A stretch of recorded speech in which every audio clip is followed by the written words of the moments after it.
저 테트라사이클린이 임산부나 아니면 영유아들에게, 그러니까 영아나 유아들에 사용했을 때 심각한 문제를 일으키는 것 중에 하나가 치아를 저렇게 변색을 시킨다는 거죠. 내가 먹은 약 때문에 우리 아이 이가 저렇게 된다면 정말 심란하겠죠. 저 테트라사이클린 태반을 역시 쉽게 통과합니다. 쉽게 통과하고 치아나 뼈에 있는 칼슘과 아주 잘 결합이 됩니다. 그래서 쉽게 들러붙는다는 얘기죠. 원래 컬러가 옐로운 컬러인데 산소에 노출되면 이제 브라운 컬러를 띠게 됩니다. 그래서 8세까지는 가급적이면 저 테트라사이클을 쓰지 않는 추세에 있습니다. 지금은 의약분업 때문에 처방전 없이는 항생제가 함부로 구입하기는 어렵죠. 근데 처방전 없이 항생제를 구입 쉽게 할 수 있던 그런 시절이 있었죠. 그때 많이 등장하던 것이 저 테트라사이클입니다. 테라마이신. 저거를 그냥 오남용을 하다 보니까 여러 가지 부작용도 생기고 내성도 생기고 그리고 치아 색깔도 유발하고 그런 문제를 일으킵니다. 그래서 저런 어떤 부담스러운 면이 있기 때문에 치과에서는 요새 거의 좀 자제를 하는 편이죠. 아마 다른 소아과나 그 선생님들도 마찬가지일 겁니다. 저런 부작용이 있다는 걸 아시기 때문에 좀 자제를 하는 추세입니다. 아무튼 이 테트라사이클린은 치과에다 양면성을 갖다주는 그런 약물이면 틀림이 없었습니다. 자, 참고적으로 좀 드물긴 합니다. 전신질환과 관계된 치아 색깔이 있을 수가 있어요. 이 밑에 색깔은 아까 테트라사이클린 착색된 것보다 좀 더 심하죠. 이거는 태아적아구증이라는 건데 이 참 용어가 어렵습니다. 쉽게 얘기해서 RH 마이너스인 엄마가 RH 플러스인 아기를 임신했을 때 태아의 적혈구를 공격을 합니다. 파괴를 시켜요. 그래서 황달이 오래 지속되면 저렇게 청색 내지는 초록색으로 띄는 그런 컬러를 일으키죠. 이 경우는 이제 신생아 황달인데 이제 황달이 오래가는 이제 신생아인 경우에 이렇게 나타날 수가 있습니다. 이 부분은 낭포성 섬유화증이라는 건데 이것도 역시 말이 어렵습니다. 저런 경우에 이제 저 질환이 있을 경우에 테트라사이클린을 쓰게 되는데 저 질환 고유의 특성 때문에 치아색이 저렇게 변하느냐 아니면 테트라사이클린을 썼기 때문에 되느냐 논란이 많았는데 저 고유의 어떤 그 질환 때문에 생겼다고 결론을 내리고 있습니다. 자, 이 경우는 엄마의 죄로 인해서 이제 생기는 경우인데 엄마가 매독 환자인 경우에 아기를 낳으면 이제 저렇게 우둘두둘한 치아를 간 그런 아기를 낳게 됩니다. 자, 이 사진에 보여주다시피 이게 6세 아이의 파노라마 사진입니다. 만 6세의 파노라마 사진인데 이 유치 아래 영구치들이 아직 형성이 다 안 되어 있습니다. 그래서 8, 9세 미만까지는 가급적이면 아까 말씀드린 테트라사이클린 같은 그런 항생제를 가급적 복용하지 않는 것이 좋습니다. 그 다음에 치과 치료를 통해서 임산부와 태아에게 줄 수 있는 영향 중에 스트레스가 있겠죠. 저기 보시면 이제 치과 의자도 있죠. 치과 의자 이렇게 쭉 있고. 그 다음에 이제 우리가 일명 벤치라고 불리는 포셉이 저기 있고요. 마취 주사도 있고. 여러분들 이거 치과 가서 보셨죠? 소리를 심하게 내는 주범이죠.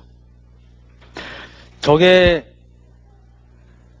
돌아가려면 이제 공기압이 필요하게 되는데 지금은 많이 개선됐습니다. 소리가 그나마. 과거 60, 70년대 시절에는 저런 공기압을 쓰는 게 아니라 모타를 썼어요. 그 줄을 연결을 시켜가지고 썼기 때문에 진동이 상당히 심했습니다. 소음도 심하고 진동도 심하고 받는 입장에서 스트레스도 많이 받고. 근데 컴프레셔가 개발됨으로 인해 가지고 이런 것이 치과에 개발이 되니까 아주 수월해졌습니다. 당시에 그래서 이제 획기적으로 치과마다 간판 밑에 선전 문구가 붙었다고 합니다. 바람으로 이를 깎는 김치과 뭐 이런 식으로. 아무튼 이런 것들이 임산부뿐만 아니라 보통 일반인한테도 상당히 스트레스를 주죠. 그런데다가 이렇게 험악한 인상을 가진 치과 의사가 치료를 하면 정말 공포스럽겠죠. 치과 치료 그 자체가 스트레스를 주는 건 사실인데 의료진의 배려라든가 환자분의 어떤 마음가짐이 중요하다고 생각합니다. 그래서 뱃속의 아기가 걱정이 돼서 스트레스 받는 게 좀 싫으시다 이러면 그럴 경우에는 할 수 없이 출산 후로 진료를 미뤄야 되겠죠. 하지만 정말 필요한 치료라면 반드시 치료를 받아야 되는데 가급적 스트레스를 받지 않는 오전 중을 이용을 하시고요. 그 다음에 심리적으로 안정감을 갖는 임신 2기, 그러니까 중기 때 하시는 게 좋습니다. 그러니까 4, 5, 6개월, 5, 6, 7개월 때 그때 하시는 게 가장 좋다고 봅니다. 또 자세도 중요합니다. 이 자세가 임산부와 태아한테 그나마 추천되는 자세입니다. 이 자세인 경우에 아까 말씀드린 앙화성 저혈압 증후군이 생길 수가 있습니다. 치료를 하다가 갑자기 의식이 떨어지고 좀 이상한 사인이 보인다. 그러면 즉각 의사 선생님한테 얘기를 하세요. 이런 거 힘들어지고 갑자기 정신이 몽롱한 것 같다. 그러면 바로 조치를 취해서 그러니까 아까 말씀드린 것처럼 왼쪽으로 몸을 돌린다든가 그러면 바로 의식이 회복되겠죠.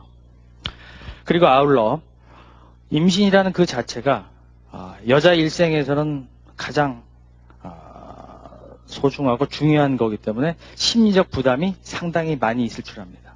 그래서 터놓고 신뢰할 수 있는 의사와 환자의 관계가 성공적인 어떤 치과 치료를 할 수 있는 지름길이라고 생각되고 또 그러므로 인해 가지고 환자와 의사 간의 어떤 진료를 하다가 받는 스트레스든가 불안감이 점점점 해소되리라 또 생각이 됩니다. 그 다음에 이제 임신 중에 또 빼놓을 수 없는 게 있죠.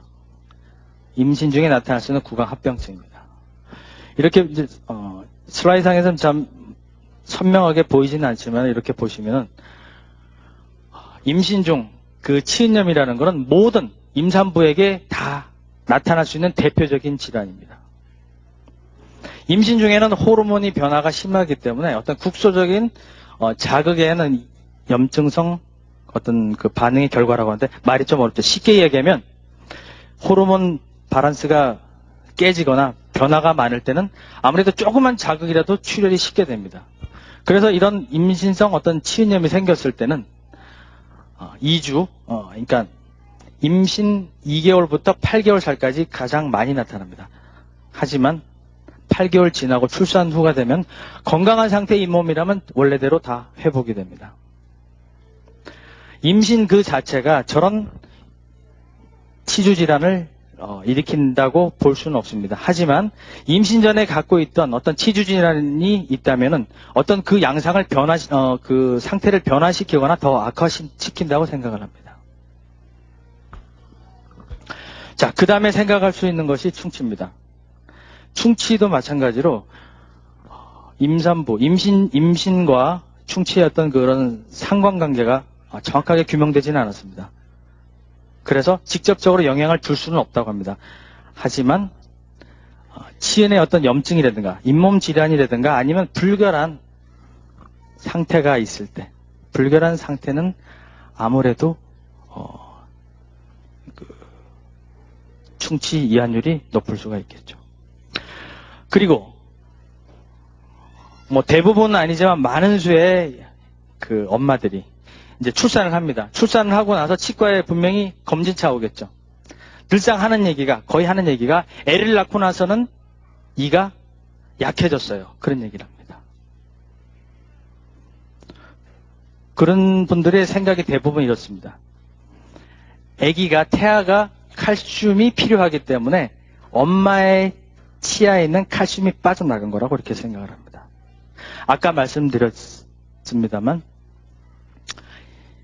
치아 내부에 있는 그 칼슘은 상당히 안정적으로 결합되어 있는 상태입니다. 치아의 다른 구조랑 결합되어 있기 때문에 쉽사리 그렇게 빠져나가지가 않습니다. 그래서 칼슘을 보충하기 위해서, 이것 때문에 칼슘을 보충한다는 것은 어떻게 보면 좀 무의미한 일이라고 생각이 되죠. 근데 하지만 뼛속에 있는 칼슘은 임신 중에 빠져나갈 수가 있습니다.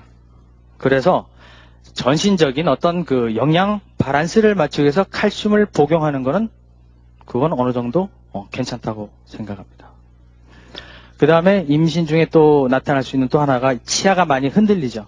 흔들리는 게는 이런 치주 질환의 어떤 그 염증 정도하고 그 다음에 치아를 감싸고 있는, 지지하고 있는 어떤 그 골 구조 내부에 있는 그 미네랄 성분의 어떤 변화에서 생긴다고 할 수가 있는데, 대개 치아가 많이 임신 때문에 치아가 많이 흔들린 경우에는 출산 후는 대개 낫게 됩니다. 원 상태대로 돌아가게 된다는 얘기죠.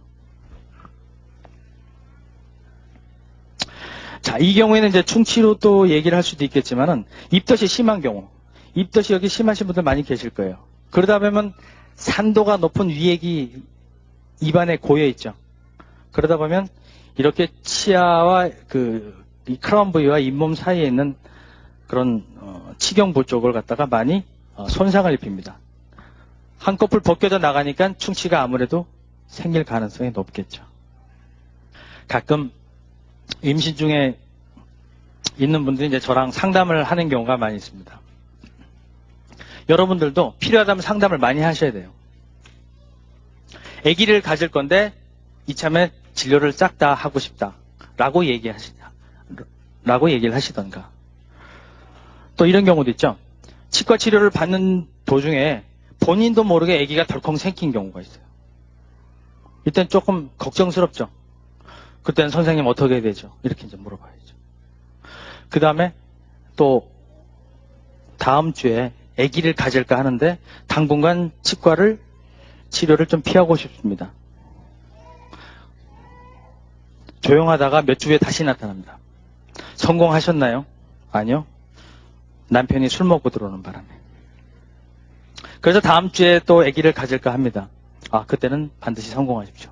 이런 자연스러운 커뮤니케이션이 이루어져야 아무래도 여러분들이 치과 치료하면서 스트레스도 덜 받고 편하게 치료를 받을 수가 있는 겁니다. 자, 이 슬라이드는 이제 임신 중에 어떤 시기에 치과 치료를 할 수가 있으며 거기에 부합되는 치과 치료가 있는가에 대해서 이제 슬라이드가 보여주고 있는데, 아까도 제가 언급을 했습니다만 통상 3개월 단위로 임신 초기, 중기, 말기로 얘기를 합니다. 초기가 가장 중요합니다. 태아의 어떤 장기가 형성이 돼서 발육되는 단계에 있습니다. 그래서 초기가 초기 3개월이 가장 중요합니다. 이 시기에는 기형아도 많이 생길 수도 있고 유산율도 상당히 높습니다. 반면에 2기, 3기는 태아의 어떤 장기가 다 이루어지고 성장하면서 성숙 단계에 있기 때문에 비교적 1기 상태보다는 안전합니다. 그래서 임신 1기 중에 이제 치료를 받을 경우에는 극심한 통증이 있다던가 아니면 급성 감염 증세가 있어서 아주 빨리 치료를 해야 될 경우를 제외하고는 그때는 높은 유산율과 장기 태아의 어떤 기형 발생률이 높기 때문에 그 나머지 치료는 출산 후로 미루는 것이 좋습니다. 그리고 임신 2기, 그야말로 임신 중에서 가장 편안한 시기입니다. 치료를 받을 수 있는. 그래서 이 시기에는 아무래도 유산율도 적고 그 다음에 태아에 대한 손상도 적습니다. 하지만 이때는 그냥 간단한 치료, 그 다음에 그러니까 산전 산후에 임산부를 괴롭힐 것 같은, 아기를 낳기 직전하고 낳고 난 후에 괴롭힐 것 같은 어떤 질환이 있으면 이때 고치는 게 좋습니다. 그리고 복잡하고 난해한 거는 뒤로 미루세요. 출산으로. 임신 3기에 접어들면은 태아는 어느 정도 형성이 다 됐습니다. 다 됐는데 심리적으로 상당히 불안한 상태에 있습니다. 그래서 이 경우에도 역시 응급 치료만 하는 게 좋겠고,